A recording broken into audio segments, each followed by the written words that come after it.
తక్కువ నూనె తక్కువ ఉప్పుతో టేస్టీగా ఉండే బెండకాయ ఫ్రై ఎలా చేయొచ్చో చూద్దాం. పాన్లో 1 టేబుల్ స్పూన్ ఆయిల్ వేసి పోపు గింజలు కరివేపాకు వేయాలి. కొన్ని పచ్చిమిర్చి ముక్కలు, కొన్ని ఉల్లిపాయ ముక్కలు వేసి 2-3 నిమిషాలు ఫ్రై చేయాలి. ఉల్లిపాయ ముక్కలు కొంచెం ఫ్రై అయ్యాక బెండకాయ ముక్కలు వేసేయాలి. ఈ ముక్కల్లో కొంచెం పసుపు వేయాలి. మూత పెట్టి తక్కువ మంట పెట్టి మధ్య మధ్యలో కలుపుకుంటూ 3-4 నిమిషాలు ఫ్రై చేయాలి. ఇలా కొంచెం జిగురుగా వచ్చినప్పుడు దీనిలో 1 స్పూన్ పెరుగు వేయాలి. పెరుగు వేయడం వల్ల జిగురు తగ్గుతుంది. ఈ పెరుగు బెండకాయల్ని సాఫ్ట్గా చేసి తొందరగా ఉడికేలాగా చేస్తుంది. ఇంకా మనం ఏమైనా మసాలాస్ వేసినా కూడా అది ఈజీగా కలిసిపోతుంది పెరుగు వేస్తే. మూత పెట్టేసి మధ్య మధ్యలో కలుపుకుంటూ స్లో మంట మీద ఒక 10 మినిట్స్ ఇలా ఫ్రై చేసుకోవాలి.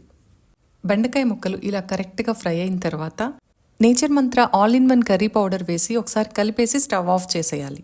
ఈ పౌడర్లో ప్రోటీన్ కోసం రకరకాల పప్పులు, టేస్ట్ కోసం కొన్ని మసాలాస్, ఇంకా మెడిసినల్ ప్రాపర్టీస్ ఉండే కొన్ని ఆకులు ఇవన్నీ కలిపి చేస్తాం. దీంట్లోనే సాల్ట్ కూడా ఉంటుంది కాబట్టి ఇంకా మీరు ఎక్స్ట్రా సాల్ట్ యాడ్ చేయాల్సిన అవసరం లేదు. కూర వండేటప్పుడు తక్కువ ఆయిల్ వేసి ఈ కర్రీ పౌడర్ వేసి చేసుకుంటే బీపీ, షుగర్ కంట్రోల్లో ఉంటాయి. బ్యాడ్ కొలెస్ట్రాల్ పెరగకుండా ఎప్పటికీ హెల్తీగా ఉంటాం.